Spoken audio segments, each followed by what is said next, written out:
Cultiver le débat et susciter la prise de conscience. Telle est la vocation de Point de Vue, votre émission avant-gardiste et participative sur votre plateforme fédératrice Dias.info. Mesdames et messieurs, bonsoir. Votre cuvée du jour bouscule les esprits en suscitant le débat sur la problématique qu'est la liberté d'expression. Enfin, si elle existe. En effet, l'écho n'a jamais été aussi tonitruant depuis les attentats récemment perpétrés à Paris.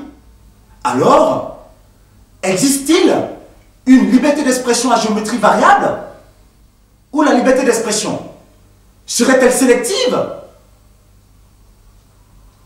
Avant d'élaborer sur le sujet, permettez que nous manifestons notre indéfectible compassion et solidarité aux familles des victimes du terrorisme du Nigeria, du Cameroun, de la RDC et du monde entier.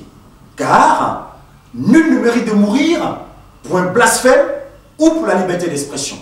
Mais le temps de l'émotion et de l'empathie étant passé, il était de notre devoir de susciter la question sur le débat de la liberté d'expression.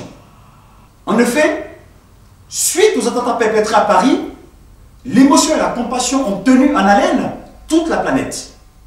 Vu les moyens de communication de masse déployés pour mobiliser l'opinion internationale. Mais est-ce un désaveu de l'Occident pour l'Afrique?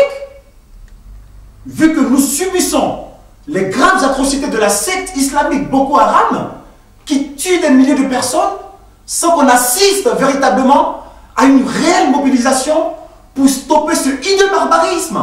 Ou pire, qu'est-ce qui peut donc justifier que les victimes du terrorisme dans le village planétaire soient traitées avec autant de disparité?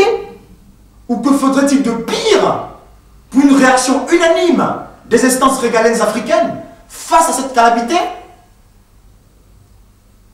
Ce qui est sûr, la terreur n'a pas de nationalité. Et on ne la ressent pas différemment selon sa position géographique. Ainsi, mesdames et messieurs, existerait-il une indignation sélective ou la liberté d'expression dépendrait-elle des peuples ou même des religions?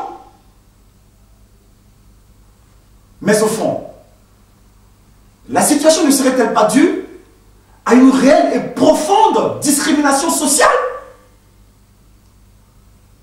Voilà, on en arrive au terme de votre cuvée du jour. N'oubliez surtout pas que ce n'est qu'un point de vue et non une opinion unanime. Alors, oui aux critiques, mais non aux invectives. Ainsi, mesdames et messieurs, donnez votre point de vue sur les différentes adresses qui s'affichent à l'écran, ainsi que sur les différents réseaux sociaux. Mais surtout, réagissez, mesdames et messieurs, car c'est vous qui ferez et changerez les choses. Merci encore une fois de votre attention, ainsi que de votre soutien indéfectible lors de notre première cuvée, et que Dieu vous bénisse.